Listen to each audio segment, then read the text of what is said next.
Bismillahirrahmanirrahim. Rabbi shrah li sadri wa yassir li amri wahlul 'uqdatam min lisani yafqahu qawli.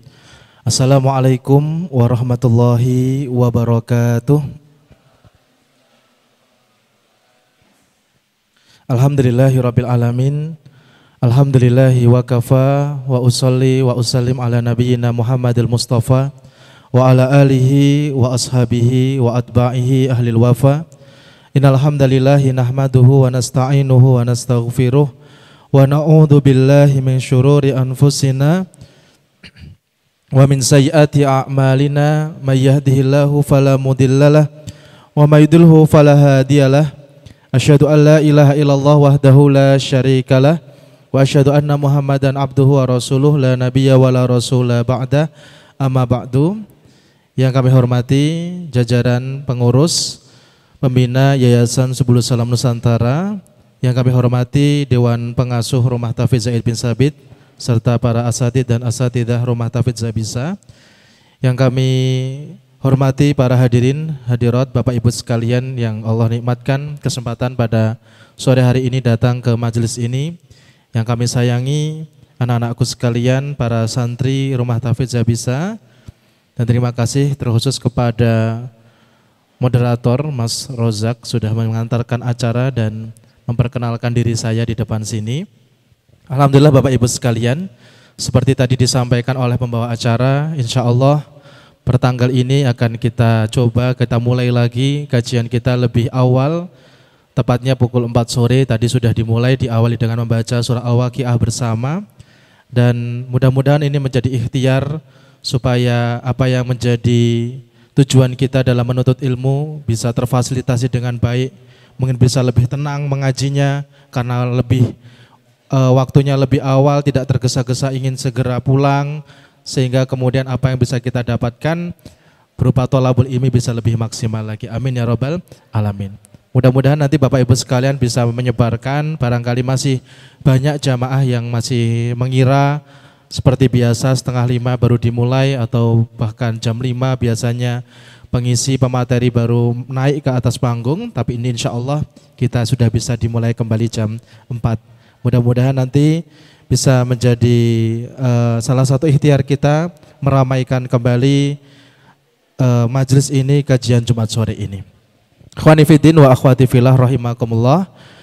Alhamdulillahirabbil alamin. Pada kesempatan sore yang berbahagia ini tidak lepas dari rasa syukur kita kepada Allah Subhanahu wa taala atas seluruh nikmat yang Allah berikan sehingga kita semuanya bisa berkesempatan hadir ke tempat ini.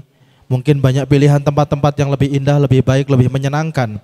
Namun kemudian Allah langkahkan diri kita ke tempat ini pasti ada maksud dan tujuan. Di antaranya kemudian Allah pertemukan kita saling menjalin silaturahim, dan Allah takdirkan hari ini kita akan belajar sama-sama tentang kisah seorang nabi dan rasul, yaitu Nabi Zakaria dan juga putranya Nabi Yahya alaihi salam.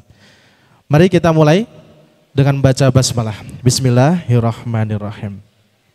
Bapak Ibu yang dirahmati Allah, ketika mendengar sebuah nama seorang manusia agung yaitu Nabi Zakaria, maka teringat sebuah doa, sebuah perjuangan dan kesabaran akan penantian terkabulnya doa. Kalau mungkin sekilas kita mengenal, beliau adalah seorang nabi yang begitu teguh dalam berdakwah. Namun di balik keteguhannya dalam berdakwah ada satu cobaan yang beliau rasakan di dalam keluarga kecilnya, yaitu sampai usia senjanya tidak Allah karuniai keturunan, atau belum Allah karuniai keturunan. Yang mana barangkali masalah serupa dialami di antara kita atau di sekitar kita atau bahkan diri kita sendiri. Maka mengambil ibrah dari Nabi Zakaria adalah kemudian cara terbaik kita menghadapi masalah yang serupa, pun mungkin masalahnya berbeda. Namun di sana ada satu pelajaran betapa sabarnya beliau dalam berdoa dan betapa husnudzonya kepada Allah Subhanahu wa taala pasti akan dikabulkan tentang doanya. Mengenal terlebih dahulu Bapak Ibu sekalian tentang Nabi Zakaria. Di sebuah kota yang agung di Yerusalem atau di Palestina, hidup seorang nabi ketika itu di tengah-tengah Bani Israel. Jadi Nabi Zakaria adalah seorang nabi yang diutus kepada Bani Israel. Jika diruntut keturunannya atau nasabnya, maka sampailah kepada Nabi Sulaiman alaihissalam. Yang kita kenal Nabi Sulaiman adalah seorang raja dunia, seorang nabi dan rasul sekaligus raja dunia. Salah satu raja dunia yang 4, yang 2 mukmin, 2 kafir. Yang 2 mukmin adalah Zulkarnain dan Nabi Sulaiman, yang 2 kafir adalah Raja Namrud dan Bukhtanasar. Nabi Sulaiman ini yang mana Allah sampaikan sendiri kekuasaannya tidak pernah akan ada yang melampaui kejayaan kekuasaan beliau sebelum dan setelahnya. Bahkan hingga hari ini sekalipun kekayaannya, kekuasaannya bukan hanya meliputi manusia, bahkan angin, hewan pun ditaklukkan, bahkan bangsa jin. Maka sudah mungkin secara logika berarti keturunannya pun harusnya juga kaya raya. Berarti keturunannya juga harusnya tercukupi semuanya. Namun berbeda dengan Nabi Zakaria. Beliau lebih memilih hidup secara sederhana. Ketika itu berjalan di tengah-tengah Bani Israel, seorang yang memakai jubah. Beliaulah Nabi Zakaria mendakwahkan. Ketika itu kondisi Bani Israel sedang jauh dari tauhid. Sedang kemudian dalam kondisi akhlak yang sangat merosot. Bahkan banyak yang kembali kepada kekafiran. Itulah Bani Israel yang mana Allah sisakan hari ini. Memang sengaja Allah sisakan Bani Israel hari ini itu menjadi ujian bagi kita. Mengapa dulu para nabi dan rasul begitu banyaknya diutus kepada Bani Israel? Kenapa mungkin dari 25 nabi dan rasul sebagian besarnya itu diutus kepada Bani Israel? Hari ini Allah sisakan namanya orang Israel atau Yahudi itu, baru kita sadar pantas saja kaum yang seperti mereka ini diutus banyak nabi. Itu pun masih berkali-kali kemudian kafir. Bahkan nabi pun mereka sakiti, mereka bunuh. Na'udzubillah min dzalik. Nah, singkat cerita, kemudian Nabi Zakaria ini memiliki istri yang mana diriwayatkan namanya Elyasha. Yang mana kalau diruntut nasabnya itu masih keturunannya Nabi Harun. Jadi Masya Allah, suami istri ini, suami seorang Nabi Zakaria, seorang nabi keturunan Nabi Sulaiman, istrinya keturunannya Nabi Harun. Tentu sama-sama kemudian orang yang soleh dan solihah, di dalam rumah tangganya begitu sakinah, mawaddah warahmah. Namun kemudian tadi ada ujian di dalam keluarga yang indah ini, yaitu belum memiliki keturunan sampai usia senjanya. Diriwayatkan ketika itu Nabi Zakaria sampai berumur 77 tahun. Nah, kemudian tetap Nabi Zakaria walaupun memiliki ujian seperti itu tidak mengurangi semangatnya dalam berdakwah. Terus berdakwahkan tauhid, mendakwahkan Islam kepada Bani Israel dengan penuh kesabaran, meminta kepada Allah. Nabi Zakaria itu nabi yang dikenal tak pernah putus berdoa kepada Allah. Terus di siang harinya berdakwah, malam harinya kemudian masuk ke mihrabnya memohon kepada Allah kekuatan untuk terus mendakwahkan. Yang mana sudah banyak belajar dari kaum-kaum sebelumnya atau nabi-nabi sebelumnya, ada di titik di mana nabi-nabi lainnya itu atau sebelum Nabi Zakaria itu sudah kemudian berputus asa, kemudian memohonkan azab kepada Allah. Namun sampai akhir bahkan di masa tuanya sekalipun Nabi Zakaria tidak pernah berputus asa pada kaumnya. Bahkan terus meminta kepada Allah, berdoa supaya kemudian diberikan kekuatan dalam berdakwah. Nah, ketika berdoa istrinya mendengar, selalu melihat dari belakang, kemudian menyemangatinya, menghiburnya, kemudian memberikannya support untuk terus berdakwah, tidak kemudian merupakan tugas utamanya. Nah, namun yang dikhawatirkan oleh Nabi Zakaria, kenapa kemudian tidak memiliki keturunan? Mungkin berbeda dengan kita manusia pada umumnya. Kalau kita mungkin manusia pada umumnya khawatir, kalau tidak punya keturunan siapa yang akan meneruskan atau akan mewarisi harta saya, akan mewarisi legasi saya, akan mewarisi nama kemuliaan saya. Itu yang mungkin manusia normal pada umumnya. Namun apa yang dikhawatirkan oleh Nabi Zakaria adalah kemudian siapa yang kelak akan mewarisi tauhidnya, siapa yang akan mewarisi ibadahnya kepada Allah Subhanahu wa ta'ala. Itulah dia khawatirkan para nabi. Karena para nabi tidak mewariskan dinar ataupun dirham, seperti halnya sabda Nabi SAW, la yarithu dinaron wala dirhaman walakin warathul ilma. Bahasanya para nabi itu mewariskan ilmu atau kenabian. Maka Nabi Zakaria mengkhawatirkan siapa ya Allah yang nanti akan melanjutkan sujudku kepadamu, siapa yang akan melanjutkan ibadahku kepadamu ya Allah kalau saya ini tidak memiliki keturunan. Sedangkan umatku Bani Israel mereka seperti itu. Masih ada nabinya saja ditinggal durhaka, apalagi tidak ada nabinya, mereka akan kembali lagi untuk durhaka. Maka kemudian pada waktu yang sama ketika itu ada dua pasangan yang saling mendambakan keturunan, yaitu Zakaria dan Elyasha tadi. Kemudian Elyasha ini punya adik namanya Hannah. Hannah memiliki suami namanya Imran. Nah, yang kita kenal ada surat Ali Imran itu. Sama, Imran dan Hannah ini juga mendambakan keturunan. Ketika itu kemudian Hannah berdoa dan bahkan bernazar kepada Allah, ya Allah, jika kelak aku memiliki keturunan, jika kelak aku memiliki anak laki-laki, maka aku bernazar, anakku ini akan aku persembahkan untuk agamamu. Akan aku kemudian jadikan ia hambamu yang taat dan senantiasa mengabdi melayani agamamu. Itu nazarnya Hannah, istri Imran. Hannah itu adiknya Elyasha, istrinya Nabi Zakaria. Nah, jadi itu di masa yang sama. Kemudian qadarullah, Allah berikan karunia keturunan terlebih dahulu kepada Hannah. Melahirkan siapa anaknya Hannah itu? Ada yang tahu? Namanya Maryam. Nah, ketika masa mengandung, ternyata suaminya Imran sudah meninggal dunia terlebih dahulu, jatuh sakit kemudian meninggal dunia. Kemudian Hannah mengadu, wahai Imran, bagaimana aku tidak bisa hidup kalau tanpa engkau, tapi aku berjanji akan terus menjalankan nazar kita bersama, yang mana kalau kita diberikan keturunan akan kita persembahkan untuk agama Allah, akan kemudian kita jadikan anak kita ini anak yang taat kepada Allah. Ternyata kemudian Allah karuniakan bukan seperti yang mungkin awalnya dikehendaki mereka berdua, laki-laki tadinya mereka berharap, karena mungkin dipandang laki-laki bisa kemudian memberikan dampak yang besar, dampak mungkin yang lebih luas bagi agama Allah. Ternyata diberikan keturunan perempuan. Namun ternyata di sana tidak ada rasa kecewa atau bahkan menyesal sedih sedikit pun. Tetap kemudian Hannah menunaikan apa yang dinazarkan. Langsung begitu lahir, kemudian selesai masa bayinya, kemudian diakadkan dan sesuai dengan nazarnya diserahkan kepada Baitul Maqdis. Ini anak ini sudah aku nazarkan ketika saya menanti keturunan akan aku serahkan untuk agama Allah, maka biarlah dia di Baitul Maqdis untuk mengabdi kepada agama Allah.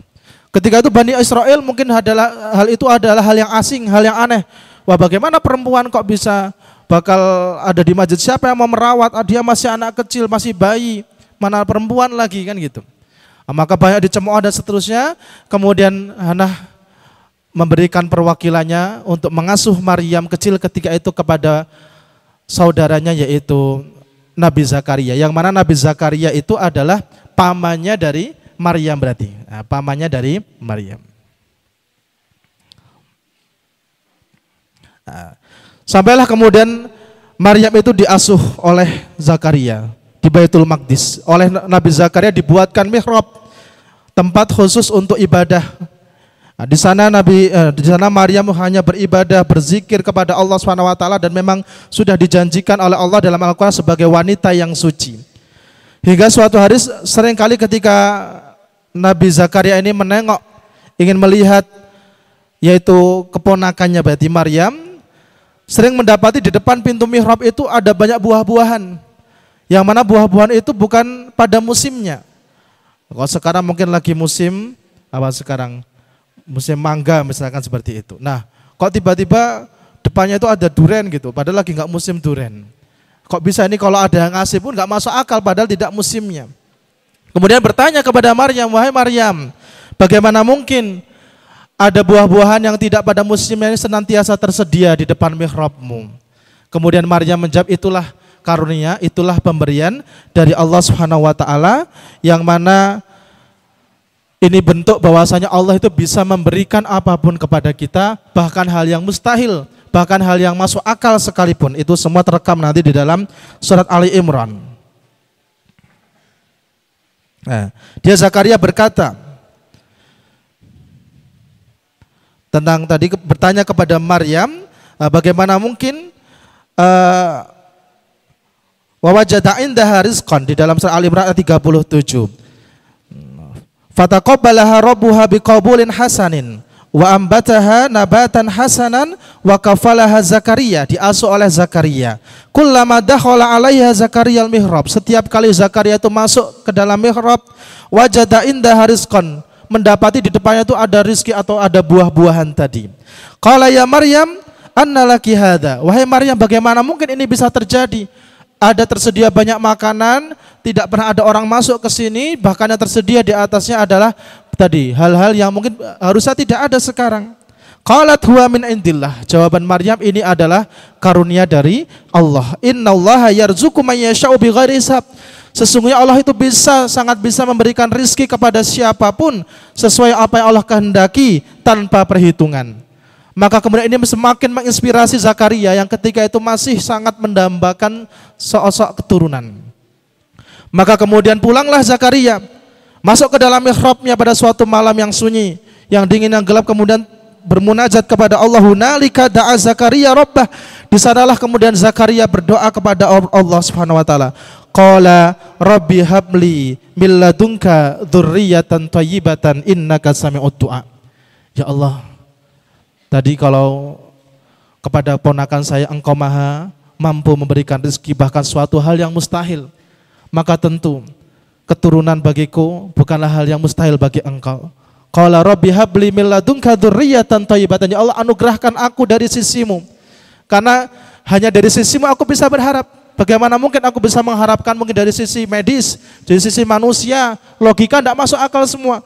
Saya sudah tua, sudah kemudian bahkan istri saya mau divonis sebagai seorang yang akhirun, sebagai seorang yang mandul, sudah menopause, sudah mandul, saya sudah tua renta.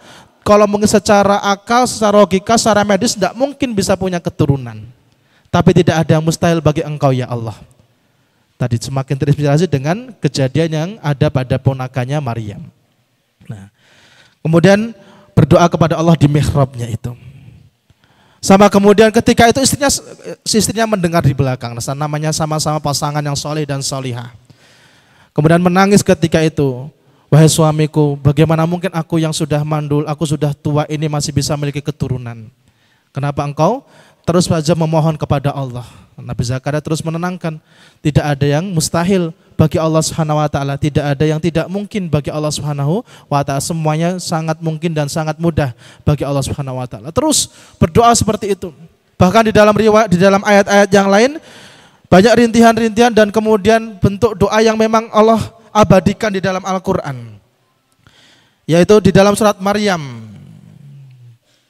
Ayat keempat, qala rabbi inni wahanal admu minni washta'ala ra'su syaiba walam akum bidu'aika rabbi syakiya. Ini doa yang Masya Allah sangat kemudian menunjukkan betapa lemahnya dirinya di hadapan Allah. Qala rabbi inni wahanal admu minni. Ya Allah, sekarang ini telah wahanal admu, telah melemah tulang-tulangku. Tulangku sudah mulai lemah, tulangku sudah mulai rapuh. Washta'ala ra'su syaiba. Kepalaku kalau mungkin dalam segi bahasa Arab, ishta'ala itu menyala. Kepalaku sudah menyala, artinya sudah yang tadinya hitam itu gelap, menyala jadi putih, sudah beruban kepalaku ini. Ini kalau dari segi bahasa diteliti luar biasa. Ini mungkin kalimat yang intinya saya itu sudah tua, tapi berbicara kepada Allah itu kemudian dengan kalimat yang sengaja dipanjangkan, dideskripsikan dengan detail, mendramatisir, dan itulah termasuk sunnah kita dalam berdoa di hadapan Allah. Tidak perlu kemudian kita buru-buru, bahkan mungkin apa-apa lebay mungkin bahasanya gitu ya. Agak lebay, agak drama gitu di dalam berdoa, bahkan Allah itu sangat suka. Wasta'ala ra'su syaiba walam akum bidu'aika rabbi syakiya. Dan aku ya Allah tidak pernah berputus asa dalam berdoa kepadamu wahai Rabbku. Masya Allah. Ketika mendengar itu istrinya semakin menangis terharu. Walaupun sudah tua, walaupun dirinya divonis tidak mungkin punya keturunan, sudah lanjut usia, tapi kemudian tidak pernah berputus asa dari pengabulan doa dari Allah Subhanahu wa taala. Maka tadi dua pasangan yang kemudian di tempat yang mulia antara Zakaria dan Ilyasya, Imran dan Hana menantikan keturunan yang sama. Imran dan Hana diberikan terlebih dahulu yaitu melahirkan Maryam. Maryam kemudian menginspirasi pamannya sendiri yang juga pengasuhnya untuk kemudian tidak berputus asa dari berdoa kepada Allah, terus memohon kepada Allah Subhanahu wa taala. Sampai kemudian suatu malam, ketika itu malam itu terasa berbeda. Malam yang tenang, malam yang kemudian sunyi. Tiba-tiba ketika di tengah-tengah sholatnya turun dan Nabi Zakaria merasa inilah kemudian ada suatu hal yang lain. Pasti ini bukan istriku yang di belakang. Ini bukan manusia. Datang malaikat Jibril ketika itu, memberikan jawaban atas doa-doanya.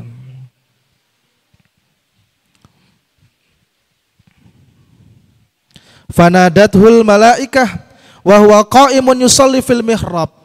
Kemudian ketika di tengah-tengah sholatnya malaikat Jibril memanggilnya, wa huwa qa'imun yusalli fil mihrab, wa huwa qa'imun yusalli fil mihrab. Dan ketika itu Nabi Zakaria masih berdiri dalam salatnya, belum selesai salatnya, masih berdiri.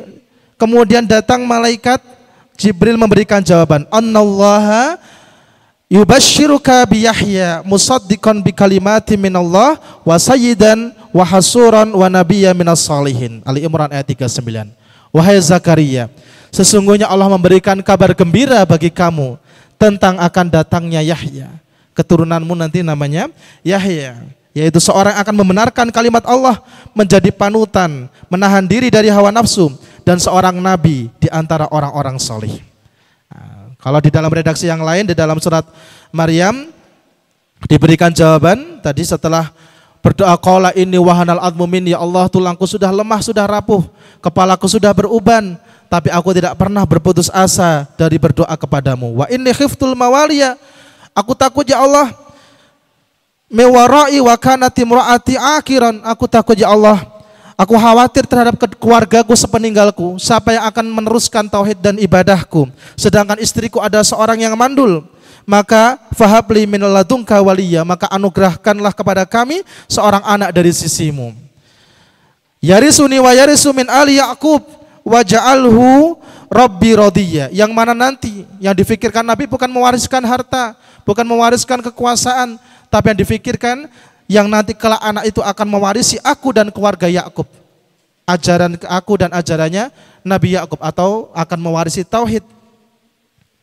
Serta jadikanlah dia, wahai Tuhanku, seorang yang diridhoi. Nah, maka kemudian datanglah dari malaikat ketika masih berdiri dalam salatnya, ya Zakaria, inna nubasyiruka bi ghulamin ismuhu Yahya, lam naj'al lahu min qablu samiyya. Wahai Zakaria, telah aku anugerahkan kepadamu seorang anak, yaitu namanya Yahya, yang belum pernah ada seorang pun manusia yang kami beri atau bernama itu. Namanya langsung dari Allah Subhanahu wa taala.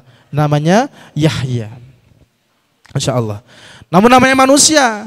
Nabi Zakaria juga manusia, manusiawi juga. Maka bertanya, bagaimana mungkin saya ini sudah tua, istri saya sudah mandul, lanjut usia, maka bagaimana mungkin kita masih bisa memiliki keturunan? Qala rabbi anna yakunu li ghulamun wa kanat imraati aqir. Wahai Allah, bagaimana mungkin kita bisa memiliki keturunan sedangkan istriku seorang yang mandul? Wa qad balagtu minal kibari atiyya, dan sungguh aku sudah mencapai usia yang sangat tua ya Allah, maka bagaimana mungkin kita berdua ini bisa memiliki keturunan? Maka apa jawabannya? Qala kadzalik, begitulah wahai Zakaria. Qala rabbuka huwa alayya hayyin, sungguh bagi Tuhanmu hal yang itu yang seperti itu sangat-sangatlah hayyin, sangat-sangatlah mudah. Khalaqtuka min qablu wa lam taku syai'a, dulu saja kamu belum ada apa-apa, dulu kamu tidak ada, kami ciptakan kamu jadi ada, maka apalagi seorang keturunan, apalagi seorang anak. Dulu yang tidak ada saja bisa menjadi ada, dan itu adalah kekuasaan kami. Maka memberikanmu keturunan itu bukan masalah logika, bukan masalah medis, bukan masalah usia. Ketika aku berkehendak, maka itu menjadi sesuatu yang amat sangat mudah bagiku, kata Allah. Masya Allah. Nah, itu sisi manusiawinya Nabi masih bertanya tadi, bagaimana mungkin ya Allah, saya sudah tua, istri sudah tua, kok masih bisa memiliki keturunan? Padahal di awal berharap, memohon, ketika dikasih ya gak percaya dulu. Nah, inilah manusia seperti itu. Nah, tapi kemudian Nabi Zakaria meminta, qala rabbi ja'ali ayah, wahai Allah, ya Allah, kalau begitu berikan kami tanda-tanda, kalau memang benar kami akan memiliki keturunan, berikanlah kami tanda-tandanya. Kemudian Allah berfirman, qala ayatuka alla tukalliman nas thalatha layatin sawiyya, tanda-tandanya adalah engkau tidak bisa berkata, tidak bisa berbicara di hadapan manusia selama 3 hari. Kamu hanya bisa memberikan isyarat saja. Nah, ternyata betul ketika itu di dalam riwayat yang lain kemudian dibersihkan istrinya itu, dibuat suci lagi, haid lagi, kemudian bisa mengandung. Selama kemudian setelah tadi jawaban itu datang, benar Nabi Zakaria 3 hari tidak bisa berbicara, bukan sakit. Nabi Zakaria sehat ketika membaca Al-Quran, bisa membaca Taurat ketika itu ya. Ketika membaca Taurat bisa, membaca firman Allah bisa. Tapi ketika untuk berdakwah, berbicara kepada manusia tidak bisa, seperti keluh terkunci lidahnya. Maka kemudian memberikan isyarat untuk kepada umatnya untuk terus berzikir kepada Allah. Seketika kemudian berita hamilnya Elyasha tadi, istrinya Zakaria, itu menyebar di kalangan Bani Israel. Ada yang kemudian takjub, kemudian beriman kepada Allah. Ada yang kemudian semakin menuduh Nabi Zakaria ini orang pembohong, berdusta, bahkan menggunakan sihir. Bagaimana mungkin orang yang sudah lanjut usia tua, divonis mandul sekalipun, kok bisa mengandung seperti itu? Maka ini pasti dusta. Kalaupun bisa pasti dia menggunakan sihir. Semakin kemudian menjadi lagi yang kafir tambah kafir, yang beriman semakin beriman. Ikhwani fiddin wa akhwati fillah rahimakumullah dan sekalian. Maka kemudian waktu yang dinanti-nanti pun tiba. Kemudian lahirlah Yahya. Sosok kemudian yang begitu dicintai oleh Zakaria dan istrinya, serta sangat dicintai oleh umatnya. Bahkan sejak kecil Nabi Yahya itu tadi bahkan ada ayat yang sudah disampaikan, sudah didekretkan sejak awal Nabi Yahya ini adalah seorang nabi, bahkan sebelum kelahirannya. Jadi sejak lahir itu Nabi Yahya sudah jadi nabi. Maka rata-rata yang seperti itu, kalau kita lihat sirahnya, seperti Nabi Isa itu sejak lahir sudah jadi nabi, sudah jadi rasul. Maka umurnya Nabi Isa juga tidak panjang karena dakwahnya sudah sejak kecil, sudah sejak bayi. Sama dengan Nabi Zakaria. Nabi Zakaria itu, Nabi Yahya afwan, itu sejak kecil tadi dalam ayat surat Al-Imran tadi sudah disampaikan bahwasanya Nabi ini adalah seorang nabi. Maka sejak lahirnya, sejak masa kanak-kanaknya sudah menjadi nabi. Maka nanti juga di usia mudanya sudah Allah panggil. Berbeda dengan Nabi Muhammad. Walaupun Allah berikan tanda kenabian sejak kecilnya, namun kemudian benar-benar menjadi rasul di umur 40 tahun. Maka kemudian memiliki masa dakwah sampai beliau umur 63 tahun. Maka kemudian tadi lahirlah Nabi Yahya. Setelah datangnya kabar gembira dari malaikat Jibril, kemudian diasuh, disayang, yang mana kemudian Allah ini sudah mewahyukan kepada Nabi Zakaria bahwa Yahya ini adalah seorang nabi. Nabi Yahya ini Allah karuniai benar-benar kemudian anugerah, di antara sangat suka sekali belajar. Bahkan sejak kecil sudah gemar membaca Taurat, bertanya kepada ayahnya, berdiskusi menanyakan tentang hal-hal di dalam ayat surat-surat Taurat seperti itu. Bahkan di dalam surat Al-Quran juga diceritakan masa kanak-kanaknya Nabi Yahya itu diajak main oleh teman-temannya. Biasa anak-anak main, "Wahai Yahya, yuk main," gitu ya. Kemudian ketika itu Nabi Yahya sedang di bawah pohon rindang membaca Taurat. "Wahai saudaraku, sekarang aku ini sedang membaca firman Allah. Sebenarnya aku ingin main," gitu. Juga ingin sebenarnya main. Cuman di hadapanku ini kalau sampai aku tinggalkan, maka sangat sia-sia. Sayang kalau aku tinggalkan belajar tentang Taurat ini. Jadi sudah belajar sejak kecil, diberikan oleh Allah anugerah sangat sayang, sangat berbakti kepada kedua orang tuanya. Bahkan di dalam ayat Allah sampaikan bahwasanya Nabi Yahya ini adalah sosok yang sangat taat dan bersih dari dosa. Maka ada hadis Nabi SAW, kelak setiap Bani Adam itu menghadap Allah dengan membawa dosanya, kecuali Nabi Yahya. Sampai di dalam riwayat itu dia tidak punya dosa, beliau tidak punya dosa. Bahkan ada yang meriwayatkan dosanya itu cuma Nabi Muhammad mengambil tanah, digenggam, dosanya cuma segini, segenggam tanah itu. Karena apa? Karena pernah suatu kisah, suatu hari Allah itu memberikan wahyu kepada Nabi Yahya itu 5 perintah. 5 perintah untuk disampaikan kepada Bani Israel. Namun tidak segera menyampaikannya. Di sisi yang lain sudah ada Nabi Isa ketika itu. Jadi Nabi Isa sama Nabi Yahya, Nabi Zakaria itu hidup satu masa. Nabi Zakaria itu ayahnya Nabi Yahya. Nabi Yahya itu masih sepupunya Nabi Isa. Karena Nabi Isa putranya Maryam tadi. Masih sepupuan sama Nabi Isa. Sampai kemudian Allah memberikan teguran lewat Nabi Isa. "Wahai Nabi Isa, itu kalau si Nabi Yahya enggak segera menyampaikan 5 perintahku, maka kamu yang nyampaikan," gitu. Kemudian disampaikan oleh Nabi Isa, "Wahai saudaraku," ini obrolan antar nabi kayak gitu. Kita sepupuan ngomonginnya apa gitu, tapi nanti sama-sama nabi. Adik kakak nabi semua ini.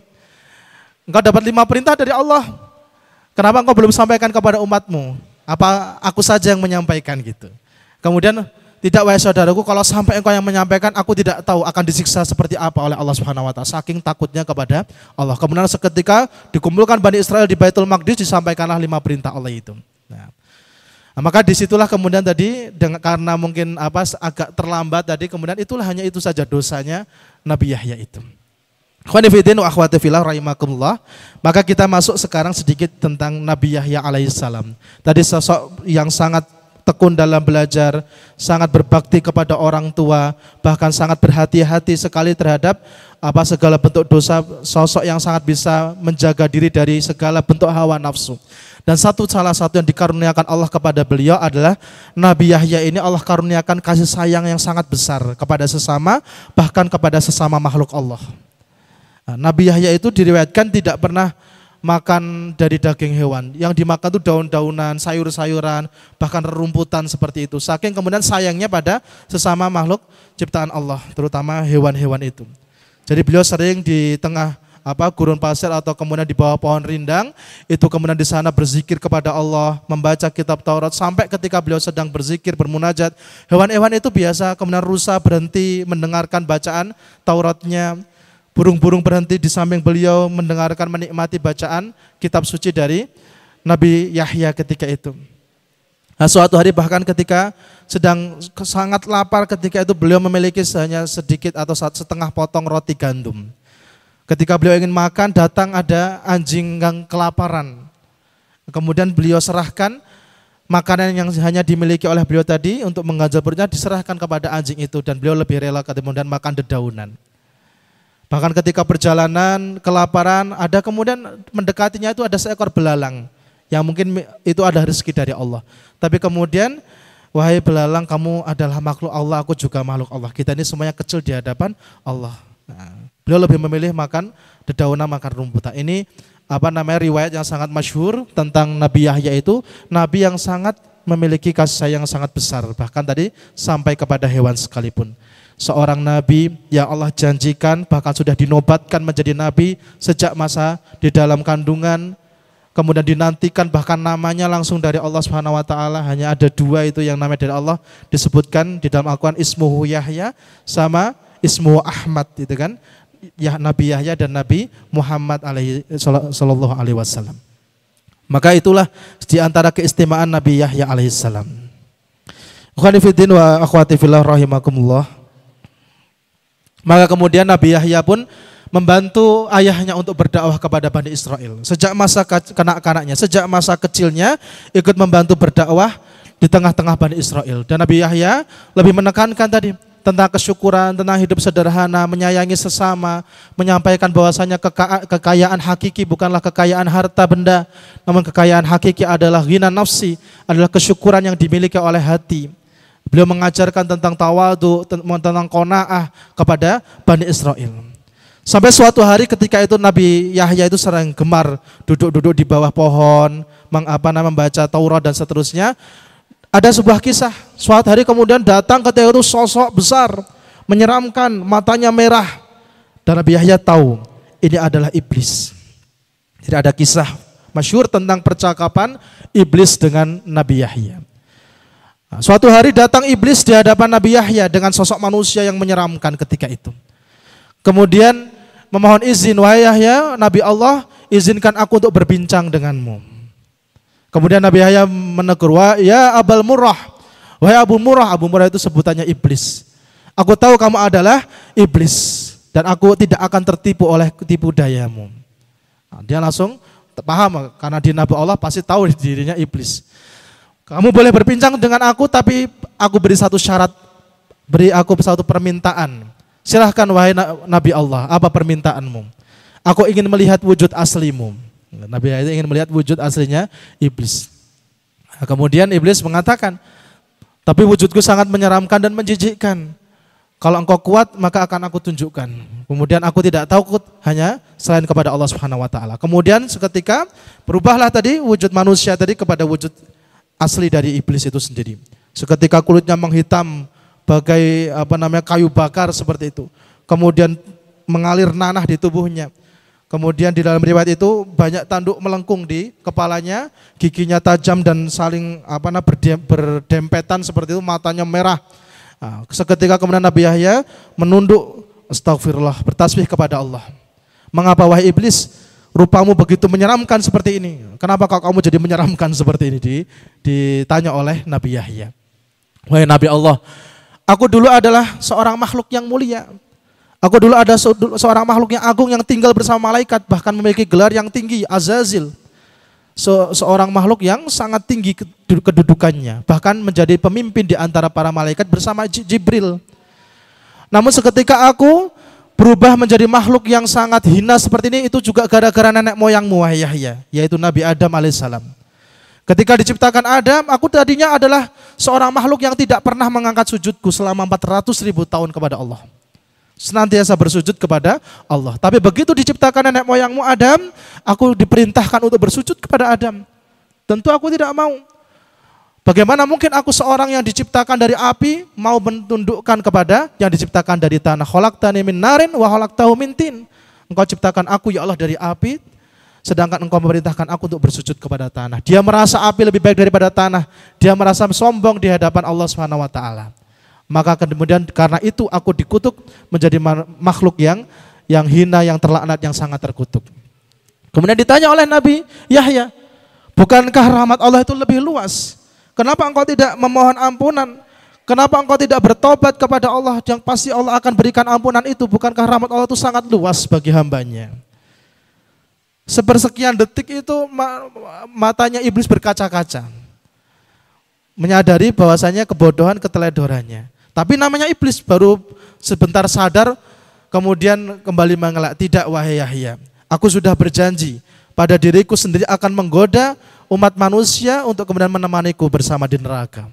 Aku tetap akan pada janjiku. Sudah tidak kemudian, maka kemudian Nabi Yahya kasihan dengan iblis tadi, malah kasihan. Begitu kasihan dirimu tertutup, terhalang dari rahmatnya Allah. Kemudian disuruh pergi oleh Nabi Yahya itu. Sudah kamu tidak ada gunanya bincang sama saya. Tidak bisa saya nasihatin, tidak bisa dirubah, saya tidak mungkin bisa merubah takdirmu. Dan kamu juga tidak mungkin bisa menggoda saya.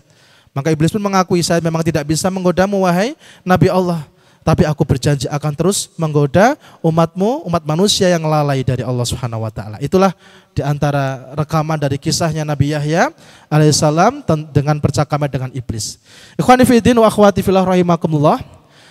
Pada waktu itu Nabi Zakaria dan Nabi Yahya tinggal di Yerusalem di Palestina. Yang mana pada waktu itu Yerusalem berada di bawah kekuasaan yang zalim, di bawah kekuasaannya Raja Herodes, yang mana sangat zalim kepada rakyatnya. Tapi yang lebih terkenal dari kisah Herodes ini memiliki ketertarikan, memiliki cinta yang terlarang gitu.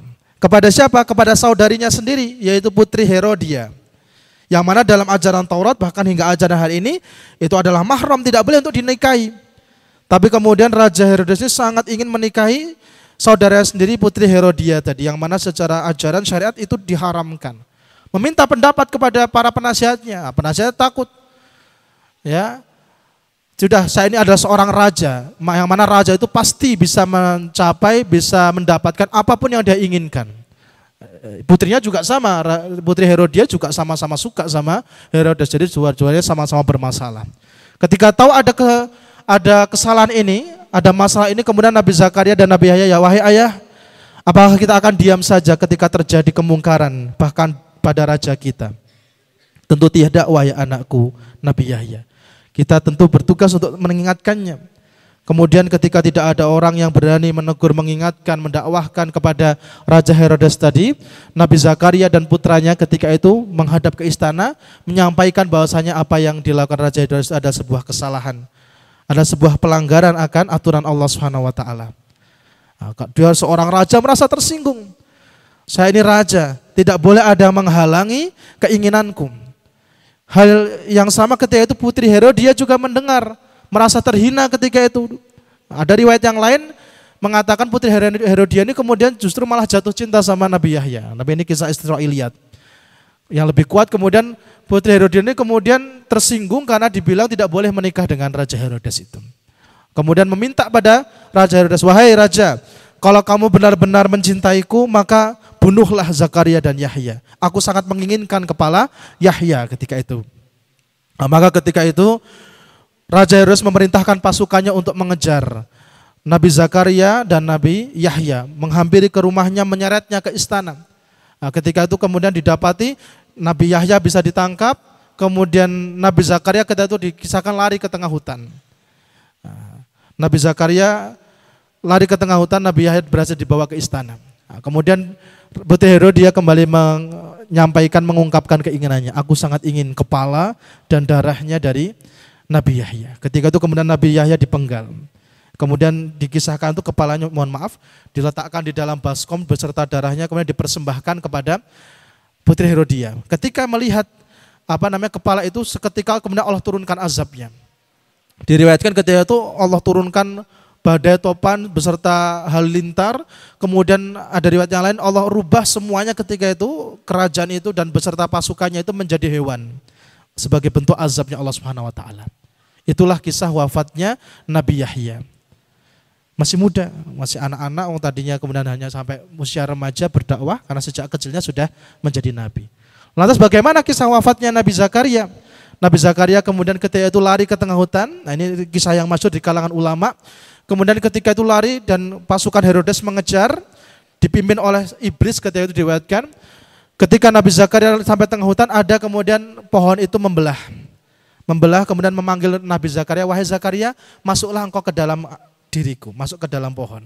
Nah, kemudian Nabi Zakaria masuk ke dalam pohon itu, tapi kemudian iblis menarik kainnya, pakaiannya sehingga menjulur sedikit, ada yang keluar dari pohon itu. Ketika itu kebingungan pasukan Herodes, mana tadi Nabi Zakaria kok sudah hilang, tiba-tiba Zakaria sudah tidak ada. Kemudian iblis membisikkan, itu lihat Zakaria sembunyi di dalam pohon. Lihat itu, ada kainnya yang tersisa menjulur keluar. Nah, kemudian gergaji saja, ambil gergaji, tebang pohonnya di gergajinya. Kemudian pasukan Herodes menggergaji pohon itu dan keluar percikan merah dari dalam pohon itu. Yang mana diriwayatkan itu ada darahnya Nabi Zakaria. Nabi Zakaria ketika digergaji itu merintih ketika itu. Sampai Allah berfirman, wahai Zakaria, jika engkau tidak berhenti merintih, maka akan aku turunkan azab bagi seluruh bumi. Maka karena kemudian saking sayangnya dengan umatnya yang tersisa, Nabi Zakaria berhenti merintih sampai kemudian terbelah pohon itu beserta dirinya. Itulah kisah wafatnya Nabi Zakaria. Nabi itu sangat sayang sekali sama umatnya. Kalau di kisah yang lain kita kembali kepada Nabi kita Nabi Muhammad SAW, setiap kali berperang, Nabi SAW itu walaupun kemudian terkena tebasan, mengucur darah dari dirinya, Nabi itu kemudian apa yang dilakukan? Beliau itu repot kemudian menampung darahnya. Jadi kalau ketika di dalam sebuah riwayat itu, ketika sedang berperang Nabi Muhammad SAW, itu walaupun kemudian terluka, kemudian menetes, bahkan mengalir darah dari dirinya, Nabi itu kemudian sibuk mengelap dengan pakaiannya, menampung, dilap, mungkin diikat begitu, sayatannya. Ditanya sahabat, wahai Nabi Allah, kenapa engkau justru repot dengan atau takut menetes darah itu ke atas tanah? Apa jawaban beliau? Kalau sampai satu tetes darahku ini menetes di atas tanah, maka niscaya Allah akan turunkan azab bagi tanah ini. Yang dipikirkan selalu umatnya. Karena kalau begitu turun azab, tidak pandang bulu siapapun pasti akan kena. Nah, itulah diantara sifat-sifatnya para nabi. Walaupun bahkan dirinya sudah di penghujung maut sekalipun, tetap yang difikirkan adalah umatnya. Ikhwani fiddin wa akhwati fillah rahimakumullah. Maka dari ini, dari mungkin kisah wafatnya Nabi Yahya dan Nabi Zakaria yang mungkin tadi dengan cara yang begitu kejam, menjadi pelajaran juga bahwasanya setiap kebenaran pasti ada harganya. Begitu besarnya pengorbanan para nabi dan rasul dalam mendakwahkan tauhid, dalam kemudian membenarkan akhlak Bani Israel ketika itu, dalam memperbaiki akhlak dan tauhid umatnya. Bahkan pengorbanan itu harus dibayar dengan nyawanya. Di awal kita dengar kisah tentang Nabi Zakaria yang tak pernah putus berdoa. Yang mana yang dikhawatirkan sekali lagi bukan dirinya, namun agama Allah, siapa yang akan melanjutkan agamaku, tauhidku, akan melanjutkan ibadahku kepadamu, ya Allah, kalau saya tidak memiliki keturunan. Yang kedua, ketika sudah memiliki keturunan, langsung Allah takdirkan sebagai nabi dan rasul mendampingi bersamanya dalam berdakwah, kemudian berujung dengan sangat kejam tadi tangannya Raja Herodes. Menjadi pelajaran bahwasanya setiap pengorbanan nabi itu kemudian bagi umatnya sangat mahal harganya. Maka hari ini Bapak Ibu sekalian, dua pelajaran utama tadi harus menjadi hikmah bagi diri kita. Hari ini bagi Bapak Ibu sekalian yang mengharapkan, menghajatkan sesuatu, bahkan mungkin secara spesifik seperti Nabi Zakaria mengharapkan keturunan, bahkan dalam kondisi yang mungkin mustahil sekalipun. Tadi Nabi Zakaria, wahanal azmu minni washta'ala ra'su syaiba walam akum bidu'aika rabbi syakiya, ya Allah, aku ini sudah lemah tulangku, sudah memutih rambutku, Sudah kemudian diriku tua renta, istriku divonis mandul, namun aku tidak pernah berputus asa dari berdoa kepadamu ya Allah.